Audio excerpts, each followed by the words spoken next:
one attorney for Geico and one attorney for Shazam. Is that correct? Correct, Your Honor. And is there an understanding as to how the appellant wants to divide the time, Ms. Greenberg? I'd like to say 5 minutes for rebuttal. Do you want 25 and 5? Yes, please. All right, you got it. You can begin when you're ready. I'll start the clock at that point. Great.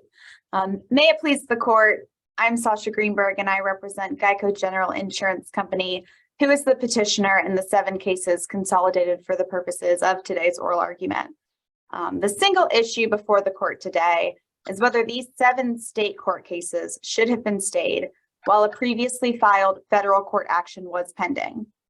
Under the principle of priority, they should have, because if Geico wins in the federal action, it should win in all 7 of these cases. The actions are therefore— How is that correct if there are factual issues on each of these cases filed in below, in our case, 800 cases or something? There are some slight factual differences here, but the factual differences do not change that the crux of all of these cases is whether or— Well, let me just make sure I understand, so I could be missing something. Geico filed a federal case alleging some sort of pattern of fraud, correct? Correct. And then you have individual cases in Florida alleging, well, we did the work, you didn't pay us, et cetera, even though some of the work was approved. But you're saying it's all fraud. So how does that get resolved in the federal case? So in the federal case, the claims are fraud. In the state court actions, Geico's defenses will be the same. And we can see that. You can see here, Shazam has filed some motions for summary disposition that clarify that really the central issue in these state court actions will also be whether or not those allegedly fraudulent behaviors preclude Shazam from recovering payment for any future claims. That is the basis of the federal complaint there. Geico asked for a declaration. Let's take one case. I can't remember the name of it, but they said we had a cracked windshield. It was fixed by Shazam. Geico, in some cases, approved the work, but then they didn't pay. I'm not seeing fraud in those instances that would be controlled by the federal case. So the supposed approval that they're pointing to is a little bit different than I think it has been characterized previously. What happens in these cases is Geico, receives notice that, hey, there may be a repair that needs to be performed. And under Florida law, Geico then has 30 days to process that claim. So it's a short amount of time that it's working with here. So what Geico does now in these cases that involve inspections is it inspects to see whether or not there is actually a repair that needs to be done. It does not and it cannot then undertake to determine whether or not there is any potential fraud or any potential violations of the Florida Motor Vehicle Repair Act. That is simply just an inspection to say, hey, is there damage that has occurred to this windshield and doesn't need to be repaired? And if the answer is yes, then it can issue, here are our pricing parameters. Here's what we would pay for a legal and valid claim. Now, that does not mean that Geico is saying, hey, no matter what happens, even if it turns out there are violations of Florida's Motor Vehicle Repair Act, we'll still pay you for an otherwise illegal claim. Even though those inspections may have occurred here, it doesn't take away the fact that if Shazam has violated Florida's Motor Vehicle Repair Act, it should not be entitled to receive payment for those claims. So for that reason, that distinction that has sort of been pointed to, it doesn't change the underlying premise here that the reality of these cases is that the primary question is going to be whether or not an insurer has standing to bring a claim under Florida's Motor Vehicle Repair Act. That has already been fully briefed in the federal action, and as Shazam— Who's the party defendant in the federal case? Shazam? So in the federal case, the defendants are Shazam and its owner. It has one owner and member who has also— And who is the party plaintiff in the state court cases? It's just Shazam. As assignee? As a signee, and that is in the cases in the federal action, Those also involve cases where Shazam, received assignments of benefits. So while we do, They make a distinction that as an assignee, this is different. There are different parties in the state court action. What do you say to that? what I would say to that is that the central issue of these cases is not whether or not GEICO has an obligation generally to its insureds to pay for windshield claims. It certainly does have that obligation. The central question is whether or not GEICO has an obligation to pay Shazam money, or whether that reimbursement right has been precluded because of Shazam's alleged violations of Florida's Motor Vehicle Repair Act. So having said this, Ms. Greenberg, how do you reconcile there's a case that our court had ruled on not too long ago. I happened to be on the panel, and it seems to me it's identical, factually, legally, and we ruled a certain way. Why shouldn't all of these cases follow our own precedent? Right. The underlying facts in that case are substantially similar. That said, legally, I do think there are some differences here. First of all, this case is before the court today on first-tier certiorari review, whereas in that case, it was before this court on second-tier certiorari review. So that means that this court is permitted an opportunity to take a broader look at what happened in the trial court here. There's also a distinction here because when the Ellis case, which I believe is the case you're referring to, was decided, there was not quite as much development in the record there for the court to be able to really look into this and say, really what's happening here is we need to decide whether or not the Repair Act allows for a claim to be brought by an insurer. We now have that in these cases. We have the benefit of the motions for summary disposition, which highlight that Shazam believes that that is going to be the crucial issue in this case, and those, importantly, those motions do not mention the sort of factual distinctions that have been relied on in the Ellis case or in the previous cases. Those motions really highlight, the issue here is whether or not an insurer has standing, and that is the legal issue that is before the federal court. So I think with the benefit of that, and also the benefit of seeing what happened in Ellis after it went back down to the trial court. At the trial court level, since this court's decision, a motion for summary judgment has been granted in Ellis now. And the basis of that motion was the trial court's decision that— But the stay was lifted on Ellis. The stay was lifted on Ellis and it went back. Yeah, but you argued that Ellis was controlling in your favor, and I think it's just the opposite. Oh, I believe Ellis is not controlling in our favor. Ellis, okay, thank you. The other way. That's fine. What I'm trying to say is what happened in the trial court after the Ellis decision was decided is a motion for summary judgment was granted there because that trial court decided GEICO as an insurer does not have standing to sue under Florida's Motor Vehicle Repair Act, and that was the basis of that underlying decision after the stay was lifted. And what that goes to show is these cases, if they continue to proceed, and as they proceeded in Ellis, are really deciding the issue, which is the central issue in the federal court action. And I think now that we can see what happens with these claims, it highlights for this court that we really do have substantially similar issues being decided by different courts. I guess what I'm troubled with, Ms. Greenberg, is your categorization that somehow the federal case ought to preempt everything, even cases that have already been resolved, and it just kind of captures everything. That really makes no legal sense. And I mean, I could see why GEICO would want to go to federal, but in this case, if you look at each individual action, I think Judge Valenti has even touched upon it. These cases are slightly different. Each case is a question. There's an allegation that, and I know you're indicating what GEICO's position is. Well, and you gave an explanation about the pre-approval. Well, that's something that's not for us to determine. Basically, based on the facts, you look at it. GEICO has pre-approved. The money is minimal, is minuscule, and then it comes to the point that we're not going to pay what we be pre-approved. So I'm having a hard time reconciling all of that.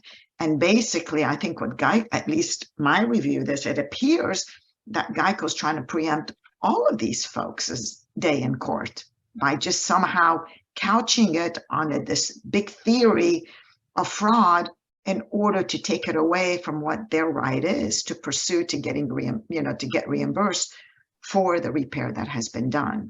I know it's a long question, but I'm concerned about that. It's a long question, and I believe I understand your concern. So right. I'd like to address it a little bit. I think what's happening here is a little different than that. I don't think that what we're trying to say is, no matter what happens, all claims are going to necessarily be foreclosed by the federal action. I think. But didn't you raise that in? I mean, if you look at your briefing, and if you've indicated that that's your, for lack of a better, your pitch to the federal court that it should catch all of those, and I have a real problem with that. Sure, and I think it says that in our briefing because I do think it should catch these claims here. And the reason I think it should catch these claims here is because there are violations of Florida's Motor Vehicle Repair Act at issue in these claims here. So the primary issue in the federal action should affect these. Now, that said, if a claim, sorry. I'm sorry, Ms. Greenberg, isn't whether state law preempts a cause of action by Geico under the Florida statute be a question that the state court should answer first anyway?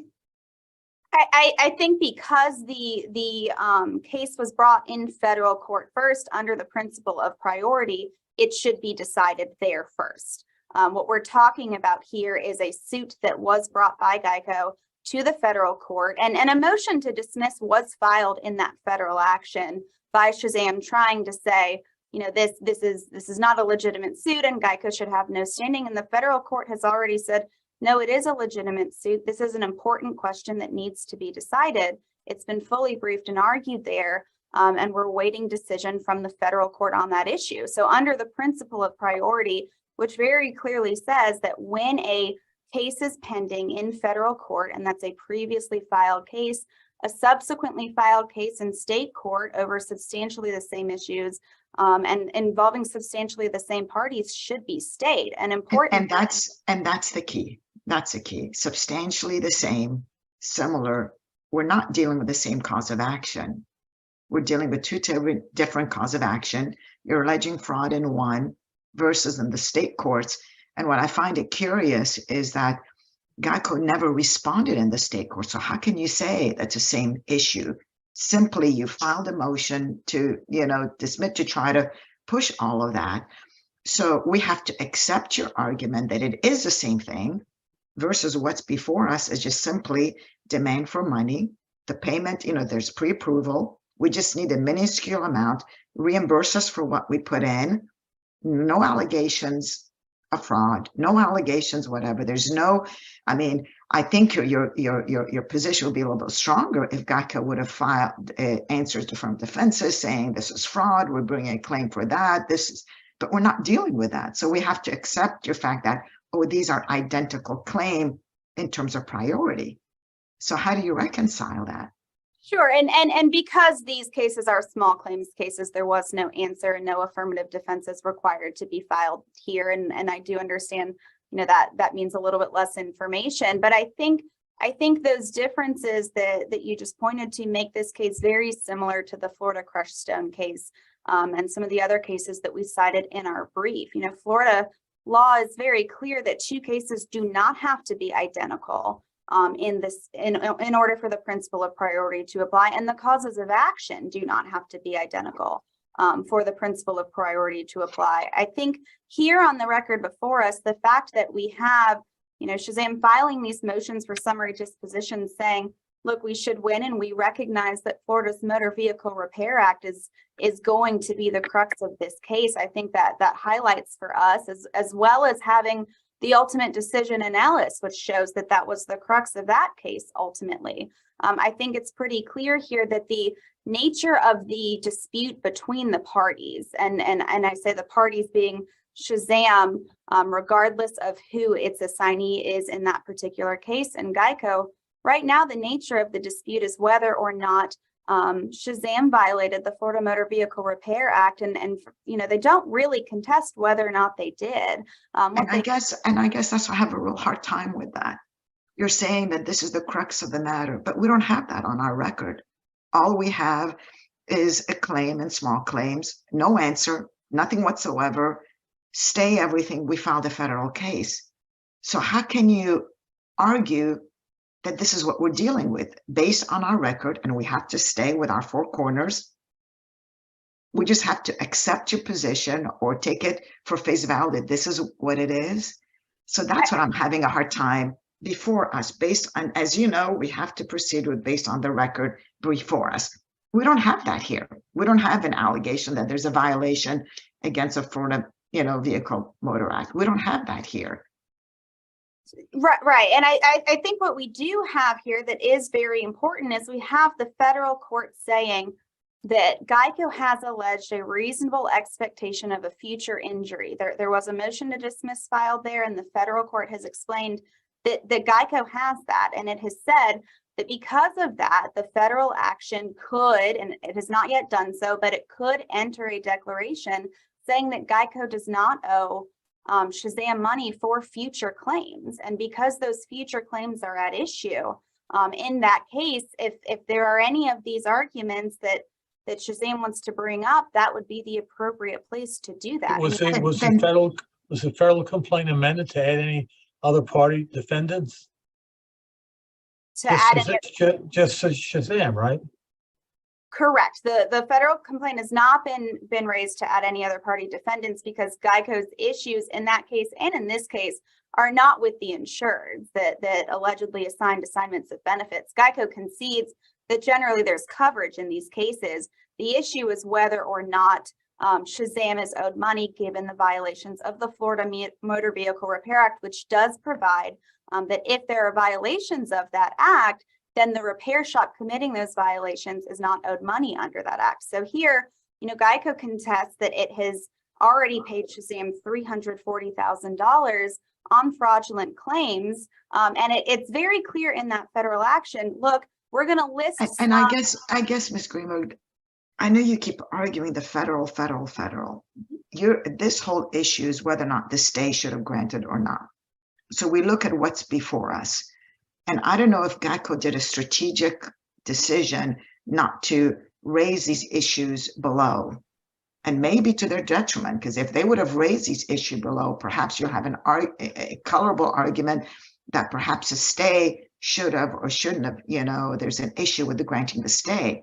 But before us, all we have is a small claims case, demand for money, nothing whatsoever, then whole allegation that there's a federal case, and now everything you're arguing before us today deals with the facts. You mentioned 340,000. I know you mentioned that in the brief. There's nothing to reflect that in the cases before us.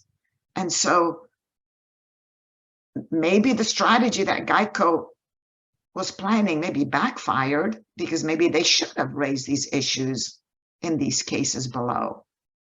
Well, I think these issues weren't exactly raised in the traditional sense that an answer and affirmative defenses were filed, because again, Geico wasn't required to do that.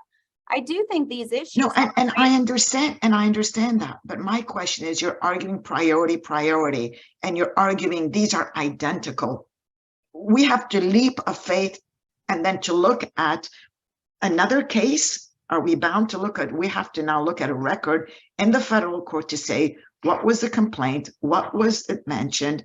We're not dealing with that here. We're looking at each of the cases been consolidated for argument today. These are all, Geico failed to pay, and nothing regarding all these others. So, and we're dealing now with the issue of was the state properly, denied in these cases. So you're asking us to kind of look outside the record. Basically, you're arguing priority, and you're saying these are identical. Well, based on this record. You have to have a leap of faith to, basically accept what you're arguing. And I know I keep hammering this, but this is the part that I'm having a hard time at this juncture. Right. And I just want to be clear, I'm not arguing that these cases are identical. There are some differences here, and the principle of priority does not require that cases be identical for them to be stayed. So I do want to be clear. GEICO did not issue payment in these cases, and certainly we acknowledge that. But the reason GEICO did not issue payment in these cases is because it had discovered the fraud at that point in time. So it didn't make sense to keep sending good Ms. money. Greenberg, I don't want to interrupt, but you are at the 10 minutes. You can keep going or save those 10 for rebuttal. Okay, I just want to finish this point and then I'll go ahead and concede the rest of my time. I think to your point, I understand that in an ideal world, maybe this case would be fully fleshed out at the state court level. So we would really have the benefit of seeing exactly what's going to happen. I do think we have what happened in Ellis, which I think is persuasive, but the point of the principle of priority is to keep that from happening. The principle of priority is designed to make sure that parties are not having to fully litigate two cases at the same time. So that is why we do not have full briefing in this action here. I mean, that's the benefit of it. If we had to go ahead and say, here are going to be all of our defenses and here's full briefing on that, in order for the principle to apply, then the benefit of the principle wouldn't really be realized. So we do have the federal court action, and I know you're saying you wish that we had some more, in the record here in the state court action, but I think we put the federal court action pleadings in here for a reason, because those are instructive as to what exactly the issues are there, and they do show that the federal court is exercising jurisdiction over the question of whether or not GEICO owes money to Shazam, or is Shazam precluded from recovering that money because of these violations. And based on that information that has been entered in the state court, a motion to stay was filed explaining, look, here's what's happening there. And we think that should govern, and that decision should be decided first. And just to be clear, at the end of the day, if a stay is entered in these cases and a decision comes out in that federal action that ultimately does not dispose of all of the issues here, then this case would just continue. There would be no harm, no foul, really. And that's what the principle is designed to do. There's nothing. No harm, no foul, but lots of delay, probably years of delay, and that could really cause harm. Potentially years of delay.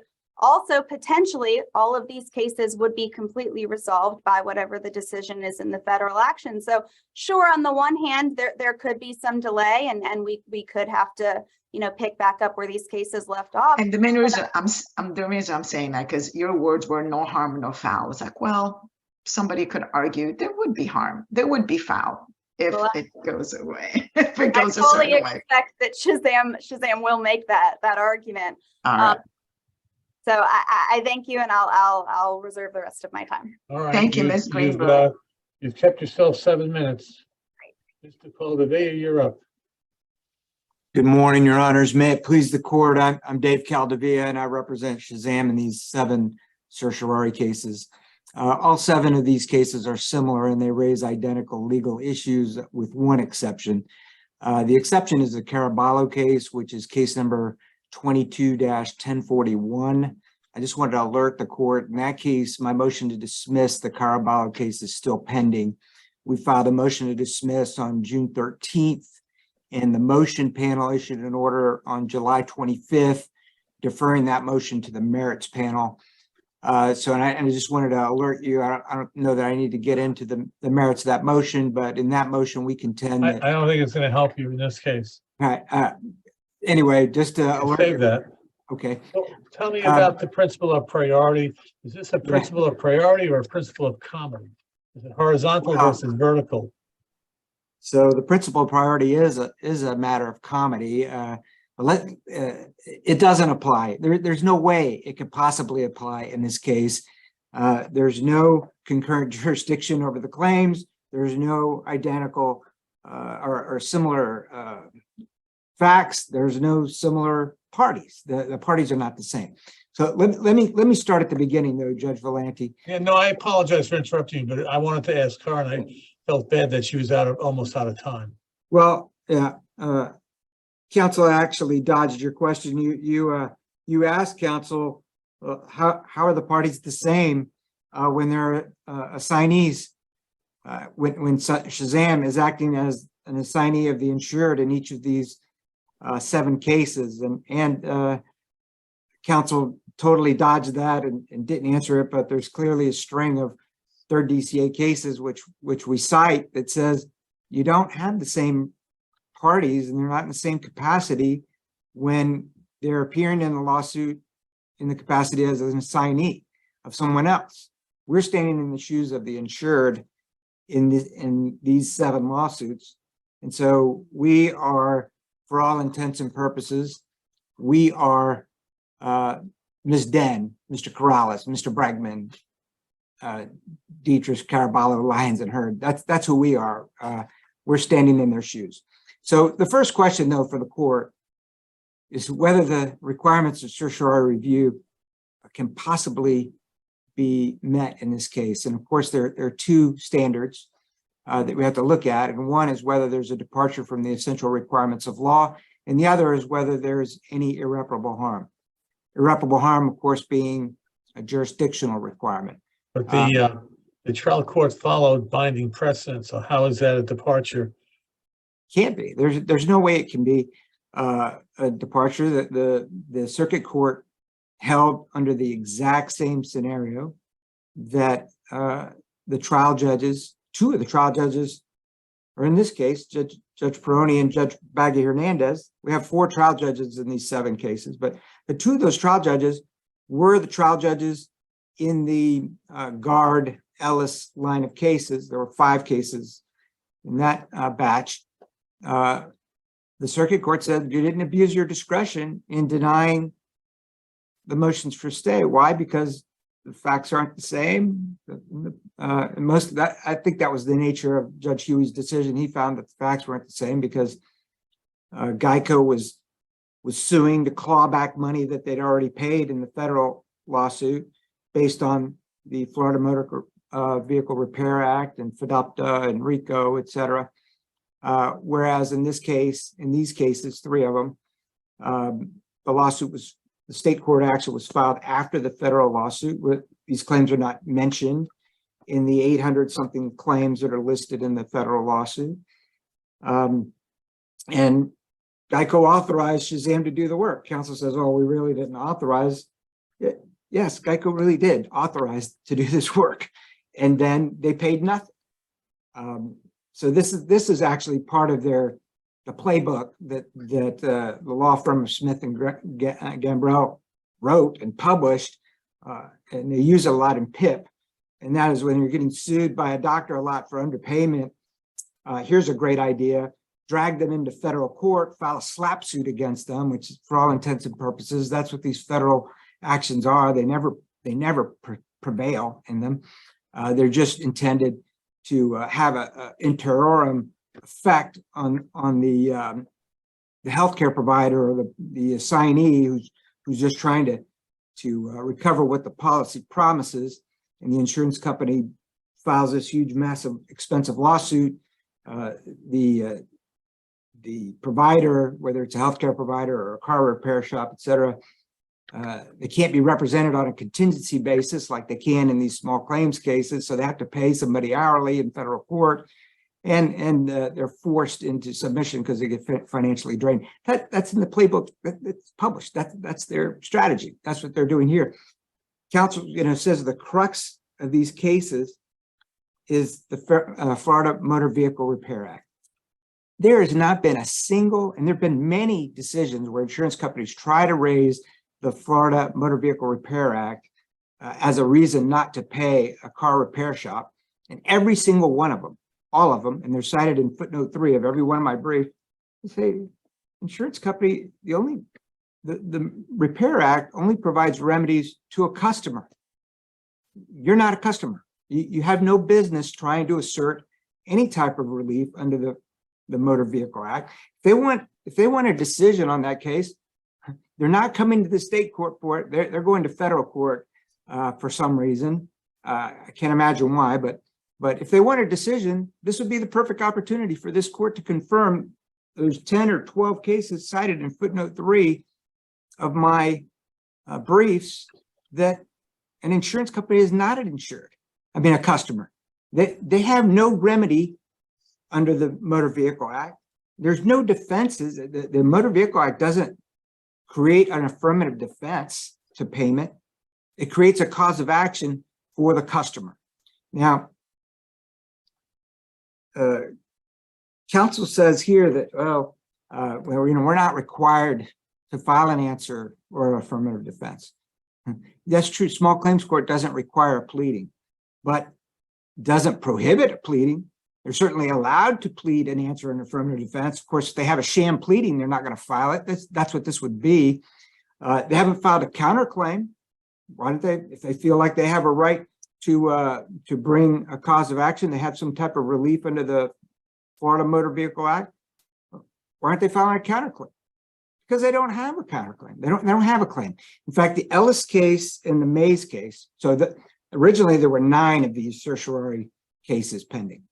In the Carmen Mays and the Anthony Smith case, the trial court went forward and decided the case as they were allowed to do, because certiorari doesn't create a stay or doesn't prevent the trial court from going to final judgment while the certiorari action is pending. Did that, entered a final judgment in both of those cases, and Geico is appealing. So in those cases, Geico raised outside of the pleadings that, oh, this violates the Florida Motor Vehicle Repair Act. And both times the court says, no, it doesn't. You're not a customer, Geico. You have no standing to stand behind that, to assert that. And so, if this is what Geico is looking for, why don't we go ahead and just tell them right now, read the statute. It's right in section 559. 903 paren 1, which defines customer, and 559.921, which are the remedies section of the Florida Motor Vehicle Act, Repair Act, which state that a remedy is provided to a customer. Geico knows this. This is why they're filing actions in federal court. By the way, in the Geico versus Glasgow litigation, which was a similar federal lawsuit that Geico filed in federal court against another windshield shop, and they lost on summary judgment. Why? Because they had no evidence to support any of their allegations in this multi-count complaint that's almost identical to the one they filed in this case against Shazam. It went to oral arguments before the 11th Circuit last week, and I can tell you that it did not go well for Geico, and we might see a decision coming out from the 11th Circuit. I understand they write even when they affirm, so we might be seeing a decision about that from the federal court. But regardless, let me bring it, Mr. Calvi, to full circle. Yes, And ma'am. I think Judge Valenti has already alluded to that. It's up here on a writ of cert. So we have to do legally, we are bound by what's in the record before us, and then to look at 2 things. Was there a departure from the essential requirements, and then the irreparable harm? So, and I know I asked Ms. Greenberg, what's in a roundabout way, what's irreparable harm? It sounds like Ms. Greenberg said, well, it's just going to cost, it will be an expense for Geico to litigate all of these little ones. But we know that there's case law say just because you're going to go through litigation, that's not sufficient. So there's no so legally, what's their best shot is for us to say there is a departure. Where's the departure in this case, and where's the irreparable harm? Your Honor, there is no departure from the essential requirement of law. There's a circuit court appellate decision binding in Hillsborough County that says that, trial judge, if you deny this motion on these exact same facts, it's not an abuse of discretion. You're allowed to do it, in other words. This court had the opportunity to quash that decision in this court. In fact, Your Honor, and Judge Kazam and Judge Valenti were on the panel that denied Geico's petition for second tier cert. that's not binding precedent, but it certainly, we're allowed to cite that per curiam decision to you all for consideration because it's in the same court. So how can there possibly be a departure from the essential requirements of law? There isn't. Not only that, but the principal priority clearly does not apply, not the same issues as we already said. If GEICO really wanted to put these issues there, they were allowed to plead it, but they haven't pled it. They said, counsel says, well, you know, after we made payment, we found the fraud. That's not in the record. There's absolutely no evidence of any fraud in this case. Counsel cannot make those types of representations to this court. That's just not, it's not right. So then we're left. So the first prong of the certiorari cannot be met. And then the jurisdictional prong, which is irreparable harm, certainly cannot be met. As Your Honor pointed out, there's legions of cases that say litigation expense is not irreparable harm. But not only that, Your Honor, GEICO has demonstrated that they do have an adequate remedy. Why? Because two of these started out as 9 cases, 2 of them went to final judgment. And what happened? Did GEICO say, well, we're done, we have no remedy? No, GEICO filed notices of appeal and they're appealing it. So they obviously have an adequate remedy of law. They're pursuing it right now in the Mays case and the Smith case. And I can give you the new case numbers that they filed. The Carmen Mays case is now on plenary appeal in case number 22-3133. And the Anthony Smith case is on plenary appeal in 22-3130. So GEICO has an adequate remedy. They're pursuing adequate remedies in those 2 cases. And that's a jurisdictional requirement. I mean, You're down to about they're 7 in a bit. minutes. Your Honors, I think I'm I just wanna done. let you know. Unless Your Honors have any other questions, I don't think I need to use my time. I think this is very well briefed on both sides, and I think Your Honors have a great handle on what's going on here. So unless there are any other questions, I'll just request the court to either dismiss or deny these petitions. Thank you. Ms. Greenberg, you have 7.5 minutes. Great. I just want to clear up a couple of the points that were just discussed. I do want to be clear. I'm not trying to dodge the assignee question.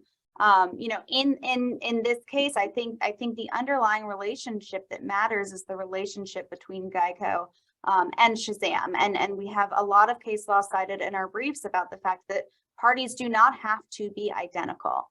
So because I think that's the important relationship here, I think that matters. And I also want to highlight that in the Ellis decision, there were 5 cases at issue there. In 3 of those cases, the court decided not that a stay was not appropriate. But in 2 of the cases, which did involve assignments of benefits, they thought a stay was appropriate. And so I think that assignment of benefits is not crucial to the question of whether or not the principle of priority should apply. Let me ask one question. In connection with the motion to stay, was there any evidentiary hearing held? Just argument? Just argument. There were no evidentiary hearings. So there is no, so Judge Kuzan is correct. There's no evidence presented of fraud in the state court cases. It's just a conclusion. So correct. There's no evidence presented. What was presented was the fact that we have a pending federal action. And Well, I understand that, but you can't connect the dots by just saying, oh, they're connected. That's the frustrating part of this is I'm just not seeing the picture you're painting. And I apologize if I'm not seeing it, but you've had great opportunity to present your case today. And so let me try and paint the picture a little bit differently then. I mean, what we view the benefit of the And when you do that, Ms. Greenberg, put it in the couch in terms of what the issues before us. We're here on a cert. So couch it as, was there a departure from the essential requirements, and where is the irreparable harm? So in answering Judge Valenti, help us out with this. Sure, absolutely.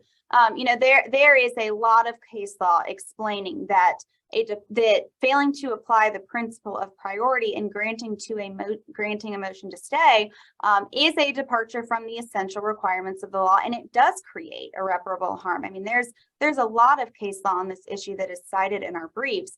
All that we needed to do to demonstrate that irreparable harm would result here is show that there's a possibility of inconsistent verdicts because the underlying issues overlap, and we have that here. If you look at the ultimate, decision that was reached in Ellis, that decision was that Geico does not have standing because it is an insurer and cannot bring a case under the Florida Motor Vehicle Repair Act. That is a verdict that very likely could be inconsistent with the ultimate verdict in the federal action if Geico is to prevail there. So we've demonstrated that there is a substantial likelihood of inconsistent verdicts. If in the federal court they say Geico does not have to pay Shazam for these claims, in the state courts they say Geico does have to pay, that would be inconsistent verdicts here. Well, except that the facts in each of the cases in the state court would turn on itself. You can't claim those same facts would apply to an allegation of fraud. Maybe there wasn't fraud committed in 800 cases in Florida. You just want us to assume that.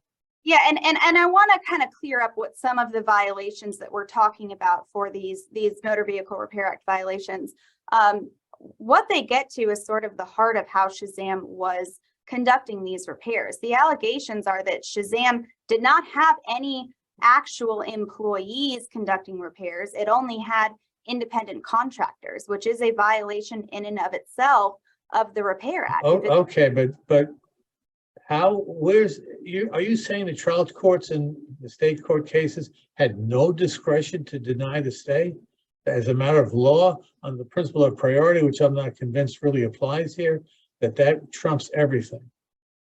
I'm saying that the trial court abused its discretion here because I believe that these cases are substantially similar.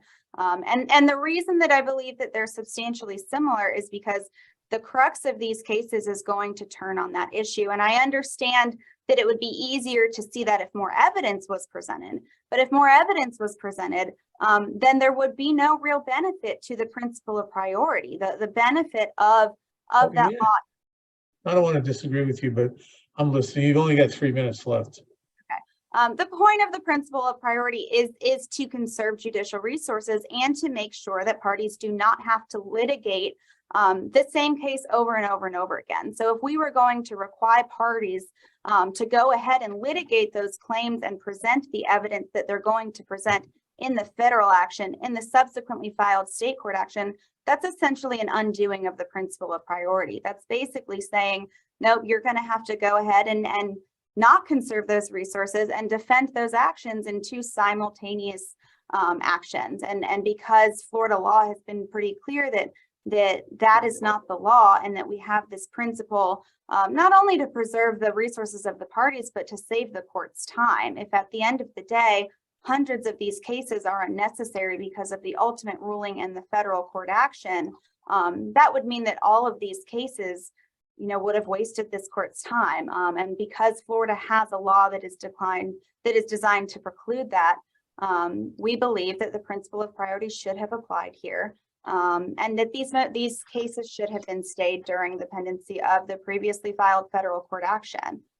So for that reason, we would ask this court to quash the trial court's orders denying the motions to stay, and instruct the trial courts to stay the state court actions until the disposition of the federal action. If there's no additional questions, that's all I have. So thank you. Thank you. Thank you both. Well presented, well argued. And we are adjourned. We're done. Thank you, Your Honors. Thank you. Merry Thank you Christmas. both. Take care.